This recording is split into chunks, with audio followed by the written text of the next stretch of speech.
I'm Tim Monroe, and this is what I really want to talk about. Everyone has a passion and a story to tell, something that lights them up. On this show, we talk to fascinating people about the things that really matter to them and to all of us. Sometimes it's funny, sometimes it's deep. Every time, we learn something new. It's what I really want to talk about. And if you want to be part of this ongoing conversation, let me know. My email is tsmonroe001@gmail.com. My guest today is Sam Gleaves. Sam is a singer, songwriter, instrumentalist, and music instructor from Wytheville, Virginia. He began studying and playing old-time music as a teen.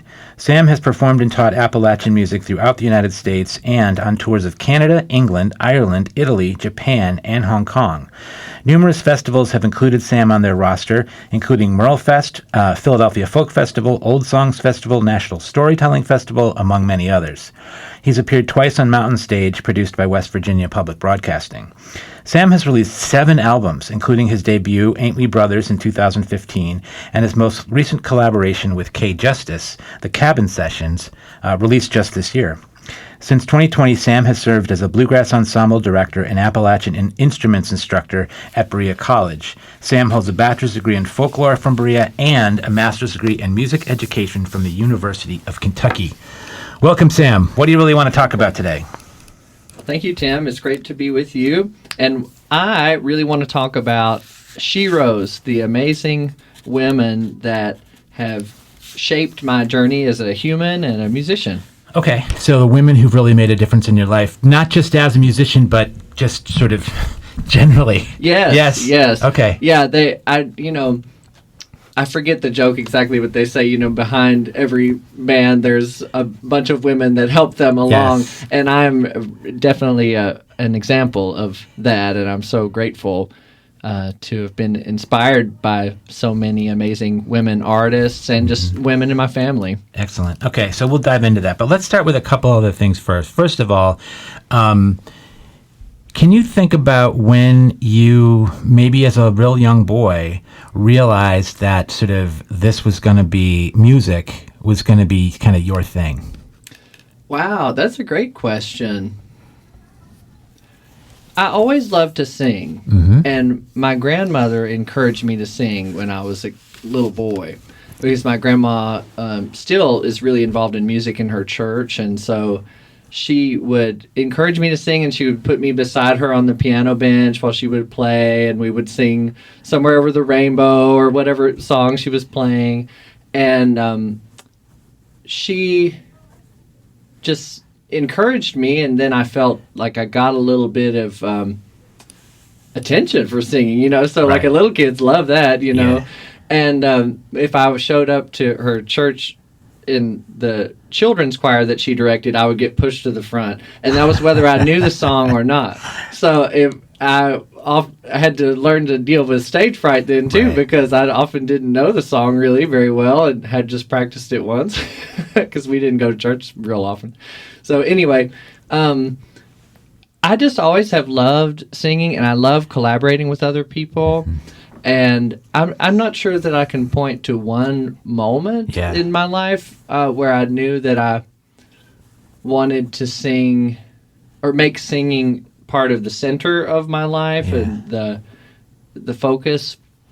But I had great teachers all the way along too in high school, and my high school music teacher, Judy Hall, was also really, really encouraging to me, and she ran a non-traditional kind of music program, which is really interesting. We could talk about that all day long, but there was a class called School of Rock. Yes. And so she would just give us electric guitars, basses, drum sets, amps, all these things, and then we would just go off and form bands and play. And so through that experience and the experience of learning old-time music in my home community, I just figured out that I loved to play and sing and wanted to do as much of it as I could. Yeah, so a couple, maybe what might be helpful is a couple of definitions. Like, we're here in Kentucky, we're here in Berea, Kentucky, the home of bluegrass, but not everybody listening may know sort of what exactly is bluegrass. How do you define, what defines bluegrass music? Yeah, so bluegrass music, a lot of people will immediately reference Bill Monroe as the father of bluegrass No music. relation. no, no relation to Tim Monroe, right? As far as I know, I mean, we probably all came from the same place in Scotland at some time. You might way be back cousins. Maybe, yeah. Could be. Some kind of cousins. But anyway, so Bill Monroe in the late 1930s and early 1940s started to assemble this string band lineup that included a banjo played in the three-finger picking style of Earl Scruggs. Now they call that Scruggs style, banjo picking. Bill Monroe playing the mandolin, musician playing the upright bass and fiddle and guitar. And that string band, those 5 instruments, and the harmony singing, there was the hallmark of Bill's sound. And a lot of people also reference the high, lonesome sound. Yeah. Bill Monroe singing in that really high tenor register, and there being trio and quartet harmony, depending on the song, Right. or duets. And no percussion, right? No drums. No, not really drums. I think there were drums on some of Bill's later records and things, but that he played the mandolin in this sort of percussive Like a kind of rhythmic, chopping right, sound. yeah. And so he sort of played a backbeat like a snare drum would play. Yeah, yeah. So, and then the bass, handled the downbeat. So there is a rhythmic drive about bluegrass, but it all comes from these stringed instruments. Yeah, it's very rhythmic, but it's all strings. There's no percussion instruments per se. Right. Yeah. Yeah, and so Bill Monroe said that when he was fashioning what he called bluegrass music, he said that he was drawing on ancient tones. Sure. And a lot of it, what he meant was music that came from the British Isles, the old dance music and ballads and things, and African-American blues and spirituals and church music blended. Coming together. And Yeah. because Monroe had been mentored by a great African-American guitarist named Arnold Schultz. I didn't know that. And Monroe was also mentored by his uncle Penn Vanover, who was an old-time fiddler. So anyway, people talk about that. And then I grew up really playing mostly old-time music. Which is that? How's sort that of different? Well, I guess we can work backwards and say some people will say bluegrass music is old-time music in overdrive. Okay. So I think the old-time music was the bedrock, the foundation of old ballads and dance music, children's songs, all kinds of things.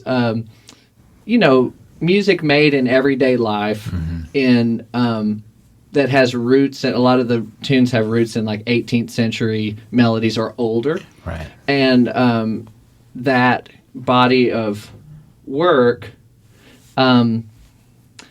American folk music, a lot of it springs from the old time kind of repertoire. Genres are so tricky to define, but music that was passed down in the oral tradition before it was recorded and learned through recordings, because in this kind of music, the recording is really something in the last century that we've had access to. But the songs that were handed down in families, communities, churches, the sharing there in the oral tradition is. I link that a lot more with the old time music. Right. So if someone were to ask you, what's an example of an old time music piece or song that sort of a lot of people might recognize? Oh, okay. Old time song that a lot of people might recognize. The ones that are coming to mind are all these awful songs where women get murdered, which are the ones that may be a lot of people do. The Yeah. Everly Brothers recorded that song Down in the Willow Garden, or I heard that a lot growing up, or Carter Family music. That's a better place to start. Yeah. I would prefer to start with them. Yeah. The Carter Family recorded a lot of old time songs, and they sort of reworked them and made them work for the early country recording industry that they were part of, but a lot of their songs would be old songs. That makes sense. And does this come out of the old sort of folk ballad? Oh yeah, yeah, absolutely, yeah, and ballads that were written across the water in Europe, and also ballads written right here in America about events that happened here. So was this music just sort of around where you grew up? Like, how did you connect to it?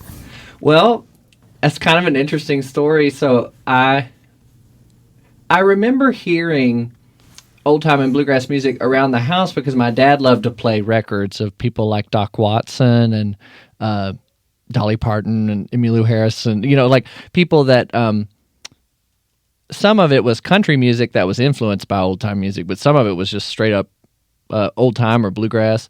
And so I was curious about that. But when I first started wanting to learn to play, I was more interested in like Fleetwood Mac and like bands from that era.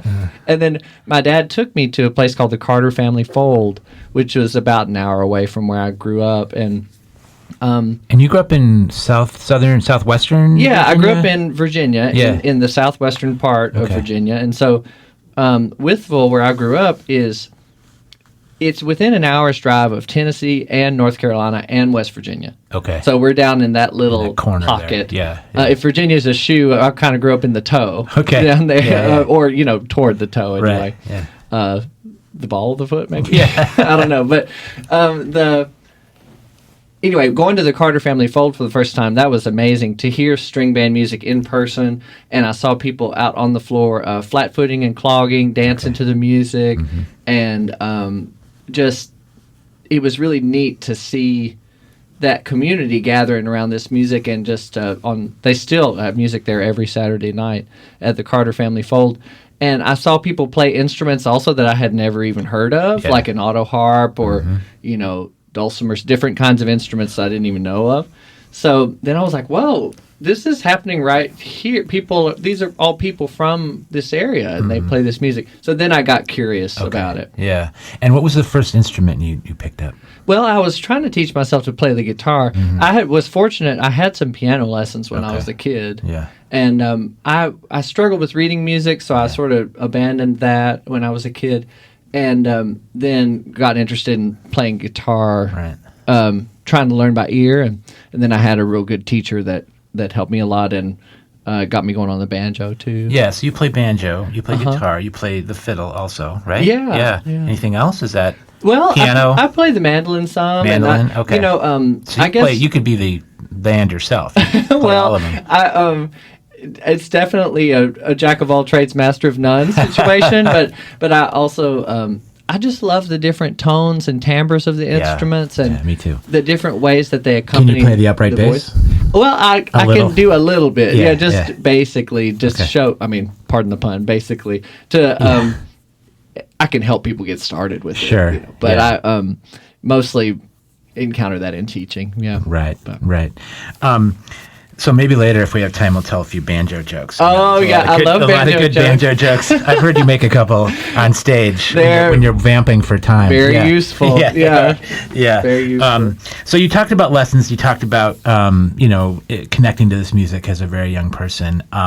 So who were the sort of early for you, role models, people you were hearing, or maybe even people you knew in your community who were playing this kind of music?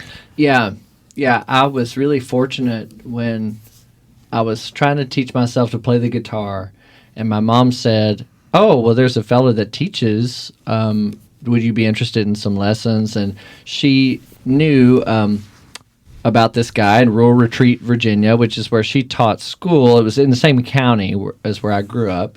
And she said, well, he teaches music lessons in his barber shop. Do you want to go in there and see what it's like? And I said, okay, that sounds great. And so I had my Bob Dylan tie-dyed shirt on, and I was like super excited to see what was going on. How old are you at this time? Oh, I can't remember. I wish I could remember exactly. I think I was either 13 or 14. Okay. I can't remember. Young teen. But I walked in the barber shop, and Jim Lloyd, who was the barber, still is, and the music teacher, musician, is sitting there playing with two younger fellas who are playing clawhammer banjo and guitar. And I was just watching that they were playing this old breakdown, a dance tune. It's called Forked Deer. And I was watching, I thought, how are they doing that? How is the sound that I'm hearing coming out of hands? How are they making this happen? And so I was just so fascinated from that point, just totally hooked. Yeah. And then I was really fortunate. He gave me lessons for a couple years, and then part of the experience was going around with him to festivals and to fiddlers conventions. Those were big in the summertime where I grew up, still are. Gatherings where like people would descend on a whole city park or like a ball field or whatever, and like camp out and play music for a whole week. And there would be competitions as well on the various instruments and band competitions and stuff. So that was in the summer, if you wanted to, you could go to one of those every week in a different place for the whole summer long at fiddlers conventions. So did you realize, you must have known, or somebody must have known, that you had talent, that you had sort of a gift, or was it just something you worked really hard on? Well, I was thankful that I had teachers who were encouraging. And I think the most touching thing for me, and this might tie into your earlier question about when did I know that I wanted to play music in a serious way, was that older people, when I was just a teenager, I admired these older musicians a lot, and I might, very nervously come up to them and say, "Hey, I really love the way you play," or "I love this song that you sing," or whatever. And they would almost always say, "Well, I can show you how to do that. Do you want?" And they would take time with me and share things with me and encourage me also. And that is something I very much try to pay forward, because I think that is actually those moments, and it happened many times when I was a young person, that really helped me along and helped me realize that I could belong in the community, and then if I learned from these older people, that maybe I could pay it forward. So that's great to hear. I mean, you don't hear that as much today as you may have 20, 30, 40 years ago, where someone would just take the time and say, "Yeah, I'll show you how to do that." It was so special. And I have funny memories too of like one time someone had showed me a lick and I was trying to practice it a lot, and it had gotten kind of late. It was one of these fiddlers conventions and people were camped all around, and somebody leaned out of their bus and was like, "Good God, put it away." It's like, "I'm trying to sleep," all that. So it was, some of both, I think. Yeah.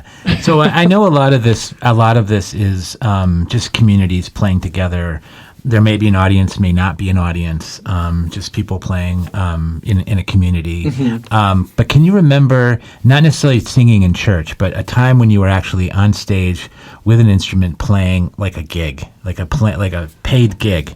Can you remember your first one? Oh my gosh. I do remember one time my teacher, Jim Lloyd, he organized a storytelling festival in our hometown, and it was to a benefit to raise money for a local youth organization. And I was very excited to have a chance to play opening sets for great musicians that I admired. And so I was playing, and then one of the musicians on the bill was Sheila K. Adams, who I loved her. I love her singing so much, and she's a great storyteller, and her family's been singing ballads for like more than 7 generations, and very rooted in her Western North Carolina heritage and community there. So I was so excited she was going to be there, and so for weeks before I was like, okay, practicing, wanted to do a good job, and then so playing opening for those folks was really special, right? Because there were also other great musicians there, and storytellers like Andrina Belcher and David Holt and all these people. So that was one that I remember early on where I was like, whoa, maybe if I practice a lot, I can get good like they are. Yeah. Right. That's fantastic. Yeah. Well, let's talk a little bit about, you're here at Berea. You've been here, you're a Berea alum. Okay. And how long have you been sort of director of the Bluegrass Ensemble? I have taught here since August 2020. Okay. Interesting time to start. It was. Yeah, I bet. And it's such a, I've had this conversation with other people on this podcast. You and I both well know E.J. Stokes, who is the director of the Black Music Ensemble here. And for me, having been here now almost 3 years, I would honestly say that music here is my favorite part of this community. It's just everywhere. And, it's not just your stereotypical, Kentucky bluegrass or whatever. It's lots of things. It's mariachi. It's, it's the black music ensemble who are incredible, and your group who is equally incredible. It's such an important thing here. And I think you are just at the center of that. Do you feel any sense of responsibility, not just for the kids? Of course you feel that. I know you do. I can see it. Teaching them and nurturing them, but also this sense of keeping this music alive, keeping this music thriving and growing. And by this, I mean, music in general, but specifically the kind of music that you play. Yes, I feel very passionate about folding new people in to the tradition of playing old time music from Appalachia or bluegrass music. I really do think there's a place for everyone that wants to learn to sing or play in these styles, and so I think my work is driven by that desire to build the community more by welcoming others to join in. Yeah. So let's talk about your shiros, as you said earlier today. So how do you want to start with that? Who's your first shiro, or maybe your most important? I can guess, but... Well, yeah, I think I could start by talking about my mother. Yeah. My mom, she's such a force of nature. My mom's an amazing human being, and I am so lucky to just get to be in her orbit and in her light. She's a creative writer. That's a big part of her identity. But she taught public school, taught English for pretty much like my whole lifetime until recently. She transitioned into doing work for a local community college that supporting education in a different way. But she, has always been an educator, always loved writing, loved stories, read me great stories, and encouraged my reading. And she also loved singer-songwriters, so played great records for me in the car, people like Natalie Merchant and that sort of thing. And I'm so grateful to my mom. And I think people who make space for young people, well, let me say it this way: parents who make space for their young children to truly find who they are and not to try to fit kids in a mold of some kind. I admire that so much, and I think my mom was really good at just supporting us and allowing us to become who we are. And so she's an important, in terms of just your development, obviously. Are you an only child, or you have siblings? I have siblings, yeah. Oh, you do? Okay. Yeah. Obviously a really important person, but how has she affected you, do you think, more musically? Well, I think she just taught me to pause and appreciate words. If she was reading something, a novel or something that she liked, she might say, "Hey, listen to this. I just read this today. Listen to this." And she would read it out loud to me, some passage that she really liked. She also would memorize first lines of novels that she really liked, and sometimes would say those, Your mom and I would get along very well. Yeah, she's great. She's so great. And I knew that she was also, she had little time because she was mostly a single mom for most of my life, but she was writing on her own about her own life. Yeah. And sometimes she would share things that she'd written with me, and she wrote us beautiful letters and things. So just, I think, teaching us the value of language and how beautiful it can be. Yeah. Well, you have a song kind of about your mom. Yeah. Would you mind playing it for us? Sure. Maybe Give us a little sort of background. Sure. So this song is just a true story, and it happened. It was before I was playing guitar very much, so I'm gonna say I was about 12 or 13 when this happened. And my mom's best friend that she grew up with had moved to California and invited us out to come and visit her. And so my mom said, "Oh, my mom is the queen of like serendipitous trips or like, spontaneous trips." Yeah. And so she was like, "Of course, we loaded up, and that was this is what happened on that trip." Great.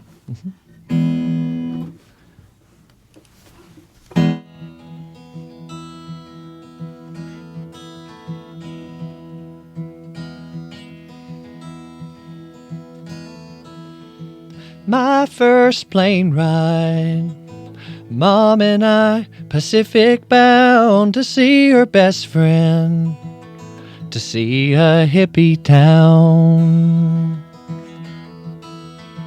We searched the window from our tin can in the sky, then she whispered to the desert rolling by, "Isn't this beautiful? This is the way to live. Isn't this beautiful? You're gonna remember this."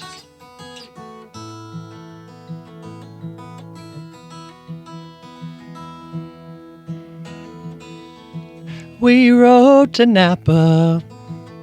The wind was whipping all the way in a ragtop backseat on a California day.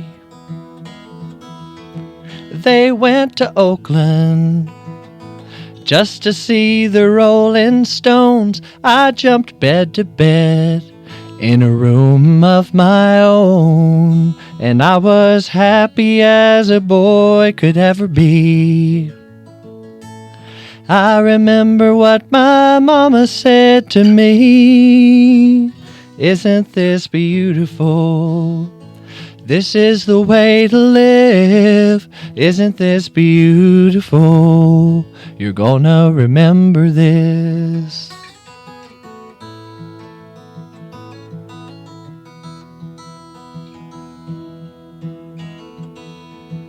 In San Francisco, we saw two men holding hands. I came to know I was that kind of man.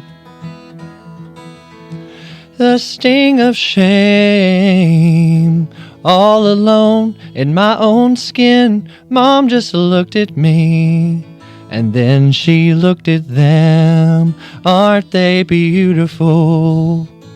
This is the way to live. Aren't they beautiful? You're gonna remember this.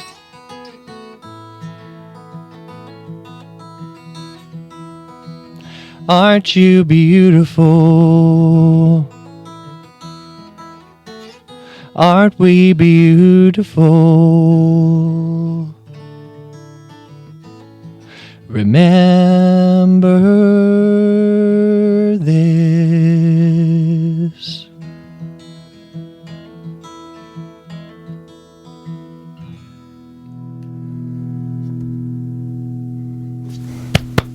Thank you. Speaking of beautiful, that was beautiful. Beautiful voice and such a beautiful story. And I cried the first time I heard it. I'm trying not to cry now. I don't know how you don't cry when you play that song. But, talk a little bit about that you were talking before about parents who just allow, sort of encourage us to be who we are, right? And that's what this song's all about, right? Saying how beautiful that you are, who you are. That's what the song's about to me. I don't know about how you feel about that. Well, that's, I feel like that's kind of at the core of my mom's being is appreciating beauty in the world and protecting it in a way, and so... but you and your identity being part of what's beautiful in the world. Yeah. Well, thank you. I just was very fortunate. Both my mom and my dad were really supportive of me. I came out when I was in high school, and so I think that kind of love and understanding changed my whole life. Yeah, of the way course. that they reacted when I came out to them. There's so many stories of the opposite, right? Of people having to fight their way absolutely. to be who they are and who they are supposed to be. And Right. yeah, that song is so beautiful, and your voice is just, it's a high lonesome voice, but not. I don't know. How would you describe it? I mean, your voice it is that high sort of lonesome voice, but there's also something very clear about your voice, I think. Well, thank you. Yeah, I try not to get in my own way too much. Yeah. Yeah, I'm not a trained singer, so that's, Yeah. I'm not in the classical training sense. Right. I had a different kind of training growing up singing old-time music. But, yeah, it's I'm grateful. I love to sing, and so it means a lot to me when people relate to it. Oh, so. it's gorgeous. Thanks for doing that. Maybe we'll get one more as we go out of the show. But so who else, who are the other heroes that you want to sort of celebrate today? Well, just another person in my own family that I wanted to celebrate. Of course, my grandmother, who we've talked about, and I feel like my whole musical life really is. I know I wouldn't be a musician today if she hadn't exposed me to music and encouraged me when I was little and continued to support me all through my life in making music. But my grandmother's sister, my great aunt Sis, is a matriarch in our family, and I don't think I should tell her age on the radio, but she is she would probably tell you right now what her age is, but she is such a touchstone for me of memory of a very different way of life that I'm very curious about that I never personally experienced. Yeah. So my grandmother and my great aunt, they grew up out in the Cove area of Wytheville County on a farm. And my great aunt, when I interviewed her once, she said, well, it was more or less called Possum Holler where we grew up. And she described to me where it was. And I remembered having gone out there because I knew the house where they grew up in. But her life there was very close to the land. Like she could run down to the branch of the creek and play there. She could, help out in the fields with the chores and things. And she could hang out with her grandmother and go help neighbors with the chores and things like that. And so that kind of way of life changed a lot when they moved to town when she was young. And that, I'm so curious about that, what that life was like, because they sang a lot at home. My grandmother's family, they sang, gathered around the piano, and my great-grandmother played piano, and then all the kids would sing. And I would just love to be there for just one moment and experience that. But when my great aunt tells stories about it, I can picture it all really clearly. And then when they did move to town, the relatives would still gather and play music. It would just be in somebody's house, and they would have music and dancing on the weekends. Maybe one Saturday night, they would push all the furniture out enough to where people get up to dance if they wanted to, or some could play stringed instruments, and they would listen to the Grand Ole Opry, and and my great aunt said, and she and my grandma would have to sit on the bed and be very good and be very quiet, while they during this whole gathering. But she remembers it, some 90 years later. She remembers it, and so anyway, just her storytelling has really shaped my life and my curiosity about this music and where it fits in the culture. And the place you come from, right? I mean, it seems like that's an important piece of your creativity, your music. Absolutely. Well, yeah, I feel like the music is definitely a lifeline for me, and my grandmother and my great aunt still sing in the choir together, you know, so they music has been a lifelong love for them too. And just it's sweet to hear people passing the time by telling stories. I think that's just such a privilege to get to hear that. So so I'm grateful for her. And I wrote a song based on her experiences, or that she told me about, called Stockyard Hill, that I love to sing. So, Okay. Maybe we can do that one later. Yeah, sure. So you talked about Possum Holler and the place you're from, and there's so many, and I'm not from this area, so people who aren't from here, from this sort of general area, or maybe people who don't have connection to Appalachia, there's so many stereotypes about what the place is like and what the people are like, some of them negative. And the music both sort of pushes against that, but also for some people plays into it. So how do you think about the sort of, bluegrass old time music and how it's an expression of Appalachian culture? I know that's a big question. That is. It's a good question.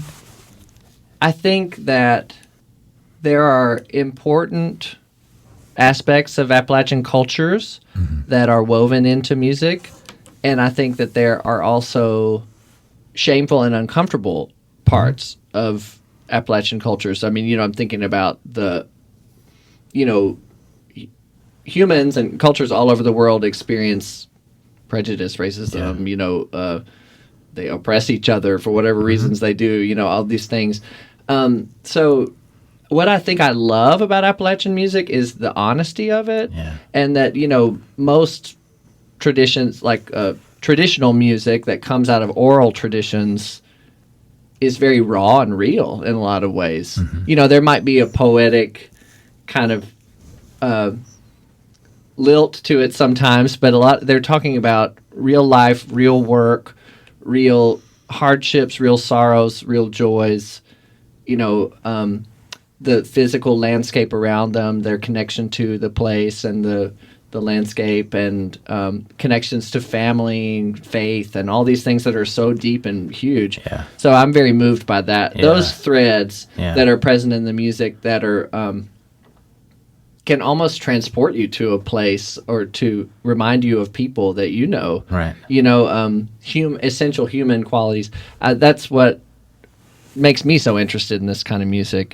And then I'm also interested in ways that we can adapt old songs and tunes and things to make them work in a modern context. The things that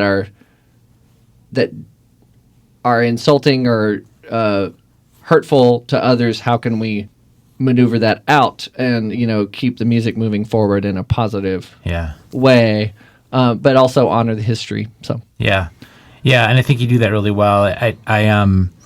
I'm reminded often of our mutual friend Silas House, who also expresses the sort of beauty and complexity of Appalachian culture in his writing. And again, pushing against the stereotypes, or even just sort of, I don't even pushing against is the right word, but being clear and honest and authentic about both the sort of the beauty of it, but also the challenges, I guess, is maybe the way to put it. Yeah. I guess the main thing for me in terms of stereotypes is that I grew up in the, central Appalachian region, but every household is different. Yeah. You know how it is. It's like absolutely. People can grow up on the same street and have very different experiences because of their family or the way that even within a house, right? Your brother, your sister may have a very different experience than you had. Right. So that's what I think. I try to approach the stereotypes conversation with a lot of care, because there are just many truths. There are many perspectives, and one of my friends, Abigail Huggins, who is a musician and is a great dance scholar and also Appalachian Studies scholar. Being around her, she would talk about Appalachian cultures, and that's taking a class with Deborah Thompson here at Berea College. Appalachian cultures. I was like, oh, cultures. It's not just one. Right. Even though it's a region that's relatively small, some people would say it's small. Or rural. Like, it doesn't mean that everybody there has the same experience. And so, like, for instance, I grew up in town, but my great aunt and my grandmother grew up out in the country in the same county. But because of the time and place, the immediate proximity where we grew up, it was different. I always find it interesting when people from around here say, I live in town, quote unquote, as if it's that's like the big city sort of, Right. Because it's not in my experience, like I grew up in the Chicago area, so I guess Chicago was town, quote unquote. Yeah. You know what I mean? Right. Yeah. It's just a very, like you're saying, everybody has a different experience. So who's another maybe individual or group who, hero of yours that maybe plays, is in the sort of music world? Yeah. Well, definitely think a lot about Sheila K. Adams and all of the amazing work that she's done through her storytelling and writing and her,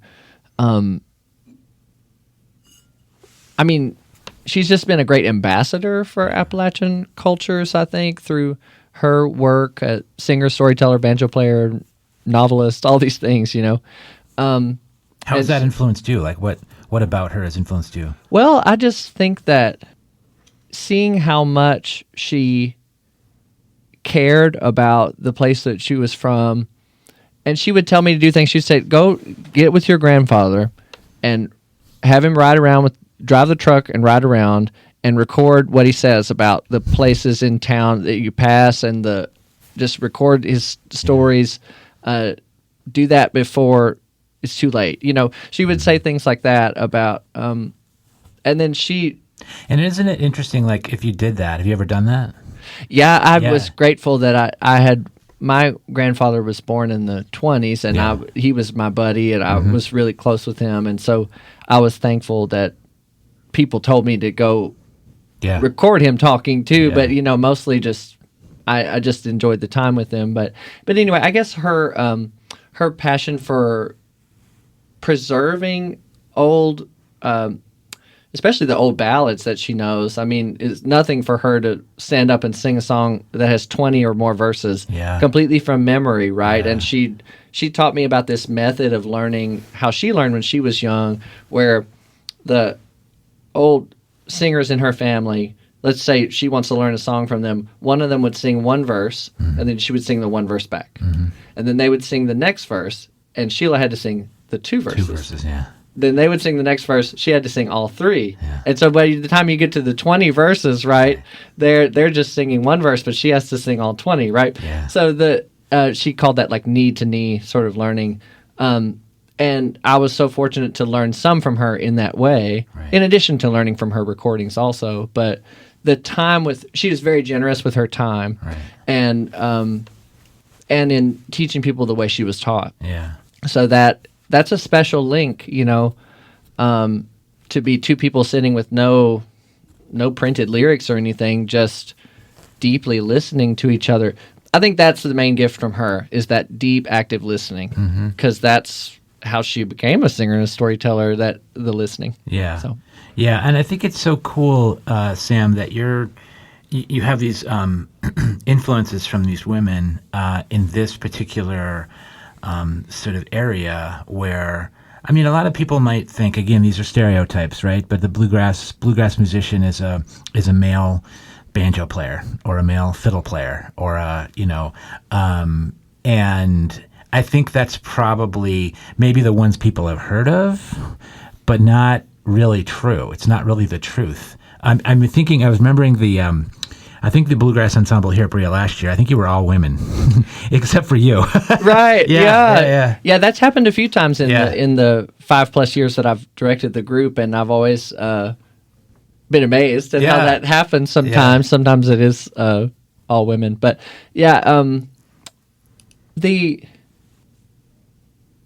I guess I just feel more comfortable communicating with women and being in spaces that are led by women, I suppose. I don't know why that is exactly, but but when I do think about my music mentors, it's a long list of really accomplished, great women, musicians and singers. Yeah.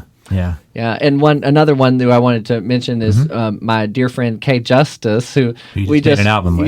We just recorded an album in January, and so Kay is a great singer, and she's from West Virginia. Okay. But she moved to Southwest Virginia years ago, and so when I was a student at Berea, I was aware of her, and somebody said, "Oh, she lives in Wytheville. Did you know that?" And I was like, No, I didn't know that. I didn't Wow. know she lived in my hometown Yeah. because I was a fan of her records. She made all these great recordings with Jenny Hawker, another great singer who I love. And so I, was a big fan of hers and was really influenced by her style of singing and stuff. And so I wrote her a letter and said, "Can I come interview you for a paper for my Appalachian Studies class?" When I was a student at Berea. And she wrote me back and she said, "Oh, I'd be so pleased to meet you. Come, I'm having a music party at my house. Come, Thanksgiving weekend, come on over and we'll do it." So, and then we've been friends ever since. Yeah. It's just amazing how the hospitality in this kind of tradition is so special, I think. In that you can actually write a letter to one of your sheroes and she might tell you, "Come to my house and I'm having a music party," and then you'd be friends for over a decade. Well, it's interesting because there's lots of threads that run through these interviews that I've done, and one of them has to do with this area and the sort of the sense of community, and especially I think in the musical world where, folk music or bluegrass or old time music, as you described it, it's not the sort of music where there's people on a stage and people in the audience and there's like a distance between them. It's as if the performers and the audience are a community together. There's a participation, like you're talking about these music parties where people just come and, you might bring a banjo, you might bring a guitar, or you might bring a side dish, right? Right. You know what I mean? True. Yeah. Yeah. So, and it's not this idea of like sitting back in your chair and hoping for virtuosity, but it's more sort of joining in and being part of that community. Yeah. Absolutely. Yeah. I think that it's interesting that you bring up virtuosity because I think that's a point also. Like, is growing up playing old time music, I was pretty much taught not to play flashy, not to play fancy. It's like it doesn't have to be really technically difficult to be good. Right. It can be simple and be beautiful. And I, and I admire musicians who are really, really technically skilled. And some people will use that as a way to sort of separate old time and bluegrass. Bluegrass being more technical, right. And emphasizing the technical more and the it's showmanship. It's faster. Yeah, the music's a little faster paced. Yeah. Well, there's some old time bands that really play super duper duper fast for square dancing and things like that. But but it's that's interesting that you bring up the virtuosity part because I think there's a lot there to discuss. So we're trying to wrap this up a little bit. This has been a great conversation, by the way. Thank you for doing this. Thank you. I'm enjoying talking with you also. Yeah. So, there's this music, bluegrass, old time, folk. It's most people think of it as something from the past, right? It feels old. It feels that it's from a time gone by. So how do you feel about the future of this music? I mean, how do you, because here you are working with young people here and they love it. Like, I'll tell you, I love watching these kids perform because it's not about them trying to be perfect or show off. It's about them just enjoying being in that moment and playing. You can just tell, you feel it when you see them. So how do you think about that? Is that something you worry about or something that you're trying to promote? I do agree with you. I think we have just tremendous shining talent among the student body here at Berea College. I mean, just tremendous musical heart and soul, and some great young performers here. And I do feel excited about trying to help young musicians find their path. Yeah. Whatever that is. I've been fortunate to, like, some of the musicians that have taken lessons in my studio or played in the bluegrass ensemble want to be teachers and in some way. Yeah. And I love that, and I always want to encourage that. And then, some of them want to primarily perform. Some of them want to work some other kind of job and then make music still a very significant part of their life. Right. So I'm just thrilled about all that and grateful to have the chance to connect with these young musicians and be inspired by them. I really... People say that, like, well, the students teach me more than I teach them. And that sounds like kind of like a tired thing to say, but it is so true for me. I really find that, and I think that sometimes I can be having a down day and just be like, oh, okay, this is, I'm in my routine and I'm like not feeling it. And then seeing someone discover some technique on their instrument, or the light bulb come on for them, seeing them connect some skills that previously hadn't been connected or whatever, or seeing them find themselves in the music, like that they belong in the music, that is huge for me, and that's what I live for. Yeah, I can feel that. So you want to end this conversation with maybe play us out? Sure, absolutely. This song, when I was a student at Berea College, I recorded an oral history interview with my great aunt, Corrine Elizabeth Allison Thompson, but everybody in my family calls her Aunt Sis. And so mostly these are just her words, and I just edited them a little bit to where they rhymed and fit the structure of the song. So these are her stories about growing up in Wythe County, Virginia, and it's called Stockyard Hill.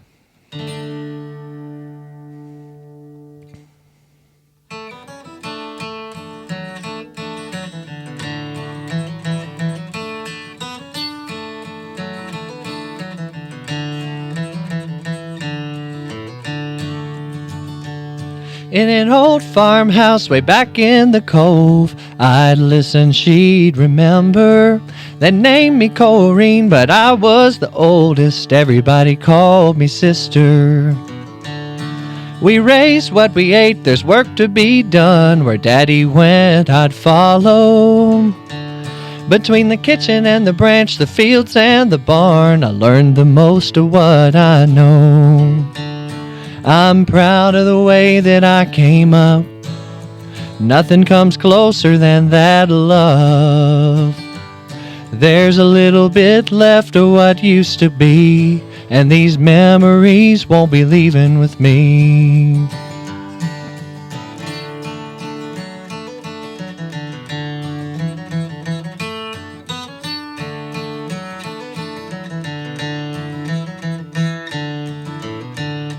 On Saturday night, Stockyard Hill, Mama's people would all get together. Generations just picking and singing, didn't know one note from the other. And Charlie would lay that banjo down when he'd get happy with playing. And he'd flat foot all over that room, rattle the dishes in the kitchen. I'm proud of the way that I came up. Nothing comes closer than that love. There's a little bit left of what used to be, and these memories won't be leaving with me.